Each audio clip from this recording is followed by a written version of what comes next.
So there's been a bit of a change in the winds recently as we've gotten more and more cases of the horrific abuse brought upon very vulnerable people and children by the trans-affirming care they are being delivered. The Republican legislatures across America are taking action against this. So the New York Times is lamenting this. Last year, Florida joined 6 other states in banning Medicaid from covering some form of gender care for transgender people of all ages. In at least 5 states, Republican legislators have proposed bills that would abolish gender care for minors as well as young adults. Some are attempting to ban it for anyone under 21 and others for those under 26. Missouri's sweeping new law took a different approach. Citing consumer protection laws meant to regulate fraud, the state attorney general, Andrew Bailey, issued an emergency ruling prohibiting doctors from providing gender treatments to patients of any age unless they adhere to a slew of significant restrictions, including 18 months of psychological assessment. I thought if it was evidence-based, then you're just gathering more evidence, right? Why do you want to put them on the very rapid path to chemical castration, trans affirmation, and genital mutilation? It's almost like there is a vested interest in this.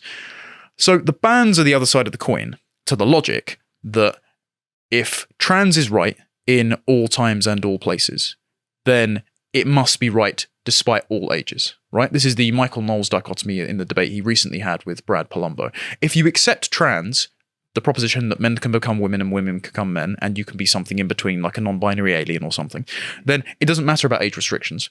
And then if you accept the evidence that gender-affirming care is the best intervention to stop the suicidal ideation of particularly young people, then you've got to get it in as early as possible. Now, the reason I mention all of that is because the predicate for the suicidal ideation claim, that intervening with puberty blockers, then hormones, then surgery, is the best thing for trans youth, comes from something called the Dutch Protocol. Now, I'm sure you're familiar with it. I've read into it before, actually. Yes, we're going to go over the truth about the Dutch Protocol today, because some things have resurfaced fairly recently, which show the data that the Dutch Protocol study decided to cover up and just how horrific the one participant who died in it, how they died, and who funded the cover-up makes it so that this is a conspiracy which cost someone their lives and will cost the lives and quality of life of many children still to come. So yeah, the Dutch Protocol, whenever you look into anybody citing anything as to why it's better to go ahead with transition when they're suffering from gender dysphoria or anything like that, Dutch Protocol is always the one they use as the gold standard, as the study that proves that this kind of surgery, this treatment will be what realigns them and takes away any difficulties they may be experiencing or any trauma or any psychological distress they experience. Yeah, and if you're not familiar with the Dutch Protocol, I'll quickly summarize it from a policy exchange piece that looked into this, that's linked in the description in the reading list on our website for this podcast. The protocol was based on the thesis that gender-distressed children may have better outcomes if they began treatment before they became adults.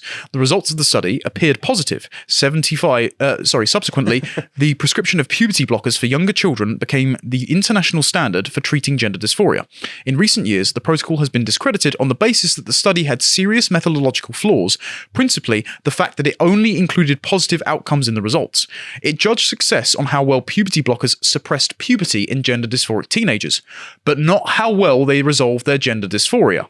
So it only examined if the puberty suppressant drugs worked, not if they worked in reducing the suicidality and dysphoria related to them feeling like they were in the wrong body. So it was never meant to treat the mental comorbidities in the first place. From what I remember from reading into this, what they did was they specifically selected, after the initial round of testing and trials had gone through, they specifically selected for the second round only the people who had had positive results from it, which in the first place is really terrible methodology, but also this was all very, I think the Dutch protocols, they all went in the early 90s, so this was pretty cutting edge research at the time, so they were unaware of how they should proceed, and as such, it meant that they had no roadmap of how to do so, which is one of the things that makes it even more shocking to me that this gets used as the gold standard, when this is basically preliminary testing. Yeah. Beyond anything else, this was first step kind of business, but now it's being used to explain why we need to take the 5th, 6th, 7th, 8th, 9th, 10th steps.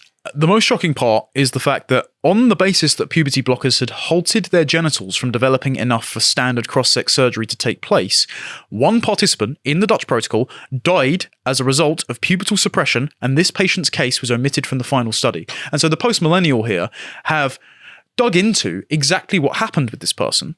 And so there's been a 2016 medical article that has documented the tragic death of the participant in the Dutch study. And it says, the case is that of an 18-year-old trans-identified male, so a man who wanted to be a woman, whose puberty was blocked by the Dutch researchers at a very early stage, meaning there wasn't enough penile tissue for surgeons to use to create a neo-vagina. If you want to spend a particularly traumatic afternoon, look up how trans surgery is done. Yeah. It's like opening and inverting a banana skin. It's not good. Therefore, a more risky procedure using a section of the patient's bowel was necessary, which resulted in fatal necrotizing fasciitis. So, if we go to the next one, this is it's vile. Yeah, this is the original paper.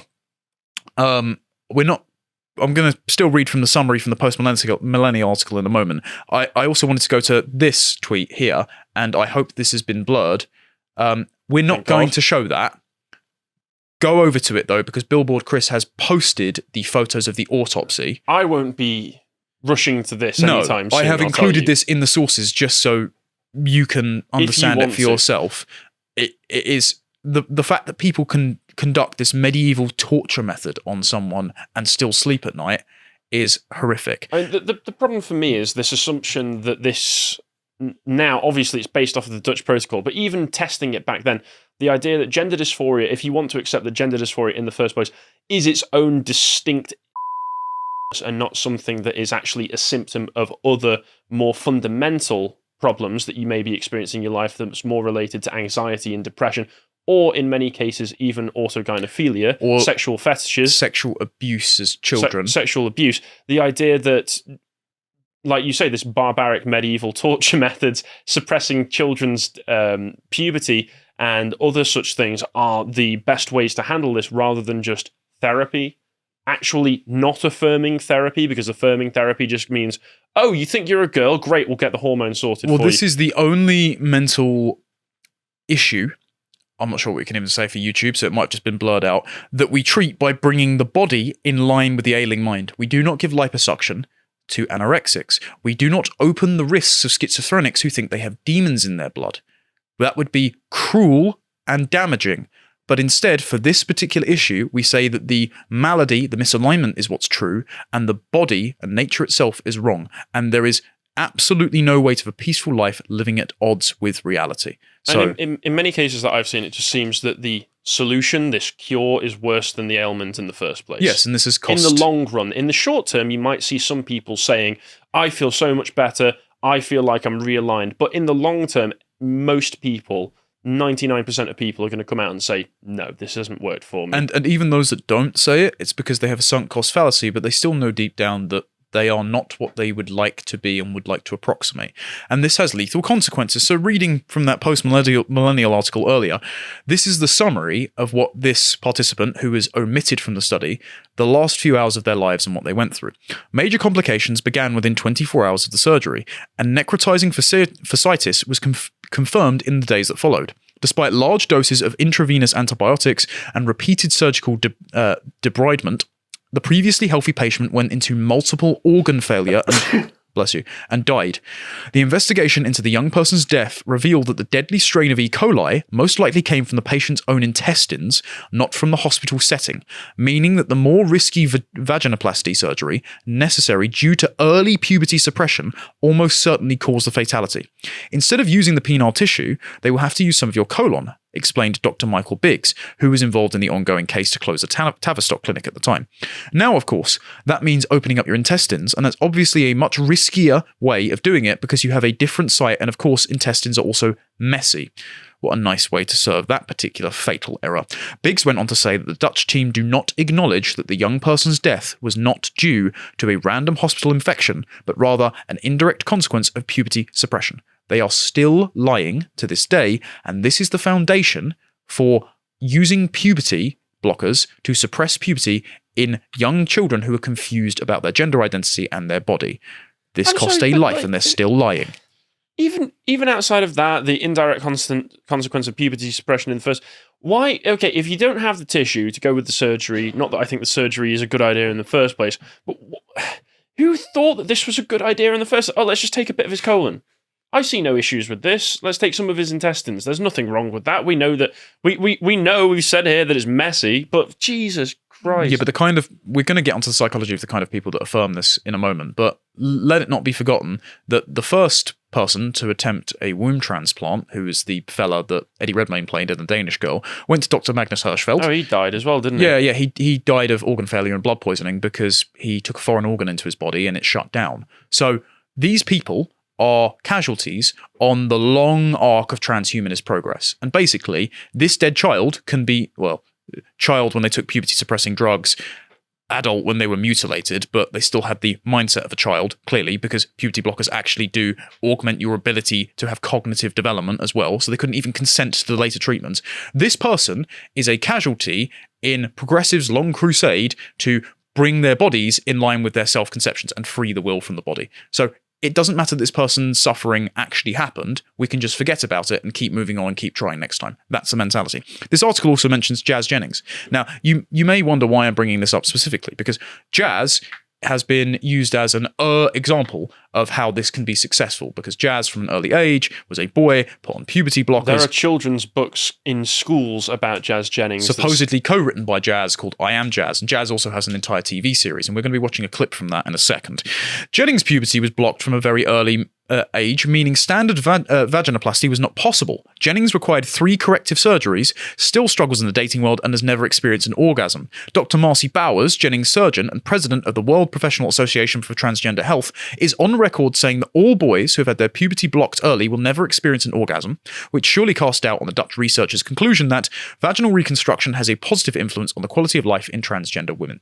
So even the people doing it today, on someone who they use as the ultimate example for why puberty blockers and early surgical intervention is a good thing, are saying, no, you will never have an orgasm in children again. Well, another interesting thing is that I think one of the markers that they used in the Dutch study for whether it was successful or not was purely psychological outcomes. They would say, do you feel better as a result of this surgery, as a result of the treatment that we've given you? And because you're in the immediate post-euphoria of, finally, I have become what I am supposed to be, this is what I've always dreamed that I was, you get everybody going, yes, I feel amazing, this is great. But they didn't test for the actual physical outcomes, especially in the long term. Is your body going to reject this? Will it actually make your quality of life more difficult in the long term, adapting to these changes? Well, the methodology was even thinner than that. They didn't even try to properly rigorously assess suicidal ideation. They just said, do the puberty blockers work? Yes. Okay. So because our goal has already been, we want to block puberty, then it means it works. Great.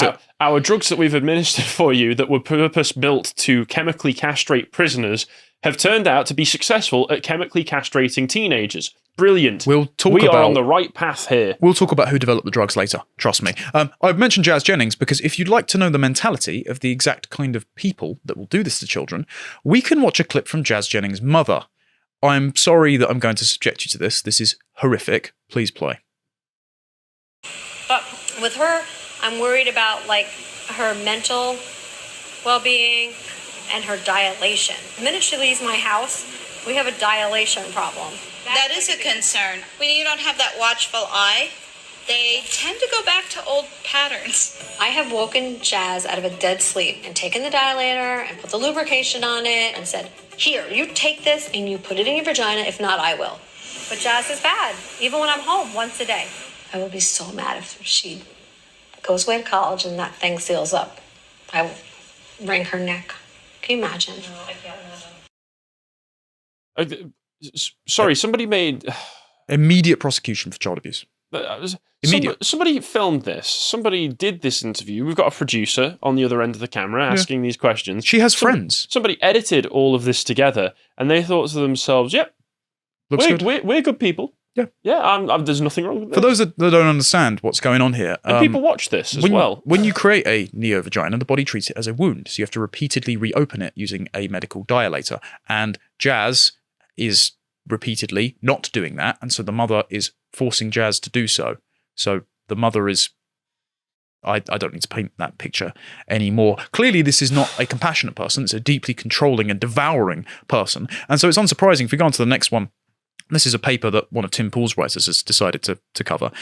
More than half of the mothers of boys with gender dysphoria, so like Jazz Jennings, have psychological issues. According to the study, and this was in the 90s, so it's only gotten worse with social media rolling out the wider pool of progressive affirmation for having a trans child that they could tap into. According to the study, mothers of boys with gender identity disorders have more symptoms of depression and more often met the criteria for borderline personality disorder than mothers of boys who don't exhibit those issues. More than half, 53%, of mothers with boys of gender identity disorder have been diagnosed with depression or BPD, so the number's probably higher. They just haven't received a diagnosis yet. Compared to just 6% of the control group, 44% had sought psychiatric help for depression at some point in their life. Researchers found that mothers of sons with gender identity disorders are extremely dependent on their sons for emotional sustenance, so very Oedipal, exhibiting boundary problems and difficulty separating from their sons. It was also observed that many women had symptoms of narcissistic personality disorder. So this is obviously Munchausen by proxy. They want to keep their sons dependent on them, on the drugs, on the dilations, on affirmation for the rest of their life. They're literally devouring their potential to keep them at home. And so I think it's actually quite difficult when you see mothers bring their kids to Drag Queen Story Hour or try and have a trans kid to really understand the psychology of it, because we're trying to wrap our head around how could a mother want to do that to their child. It is really just, these people are just crazy. They're just absolutely codependent and insane. And so that doesn't exculpate them from doing horrific things to their children. But we do have to understand that these people are unfit to be parents, and someone does have to step in and stop them from mutilating their own kids. Also, Ritchie had mentioned the Dutch study to me quite a while ago. If you'd like to watch this interview, it's actually free on our website. But of course, we do have to pay to bring our guests in. So as little as £5 a month, you can support our work and keep the lights on. This interview with Ritchie really should dispel anyone of the notion that genital surgery, which he calls a genital lobotomy, is a healthy means of trying to correct someone's dysphoria. All the complications that he has had has made him a lifelong patient, and he darkly joked that they've made hundreds of thousands off of me. So I really hope his lawsuit with the NHS goes well, and we'll follow up with him if it does. Again, please watch this. But that dark joke turns out to be even more true than he thought, because it turns out the Dutch study was funded by the people that made the puberty blockers. Because of course it is. Every surprised. time a pharmaceutical intervention that just seems to sail straight through clinical trials and have the results that the researchers wanted to do anyway, it always seems to be funded by the companies that can make a tidy profit off of the suffering of the people that it affects. A Dutch investigative report revealed that the 2006 study, upon which the entire medical experiment of child sex changes is based, was funded by the maker of the puberty blockers. The NRC article, published on the 31st of December 2022, and written by Jan Kutenbrouwer and media sociologist Peter Vasterman, found the Amsterdam clinic was funded by Herron Pharmaceuticals, the company that markets the drug I'm going to have trouble pronouncing this. Triptorelin, there we go, as a puberty blocker. The FDA also added a warning label to the drugs and said they can cause dangerous swelling in the brain. Kutenbauer and Vasterman also noted concerns that the treatment can, quote, interfere with the ability to make rational choices. So, as a child, you cannot consent to sex or these sex change surgeries anyway. And it's not sex change. Sorry, I'll correct myself on that, because you can't change your sex. There's genital mutilation anyway. You should not be able to, right? But even if you take the puberty blocking drugs, then it impairs your ability to be an adult to consent to subsequent surgeries, because it retards your mental development, because it stops you maturing. So this is keeping you infantile, emotionally stunted, dependent, and you're never going to get to the state that you want to be, which is the opposite sex. So this is just utterly cruel, selling a lie to vulnerable people, children and adults, for the bottom line of pharmaceutical companies and to soothe the insane consciences of their devouring mothers. So any surgeon, any parent, any company that continues to push this medieval torture method as a means of correcting someone's mental maladies should be prosecuted. And God bless the Republican governors that are doing things across America to make this illegal. We hope you enjoyed that segment from the podcast The Lotus Eaters. If you did, you can go over to our website where you can get the podcast in full, uncensored, and for free, as well as paying us as little as £5 a month for all of our premium content. For example, Stelios' series Symposium, where in this episode, he talks to Carl about oikophobia, the fear of one's country. If you'd like to find out the rest of the content that we're putting out, you can follow us at lotuseaters_com on Twitter and on Getter. Until next time, goodbye.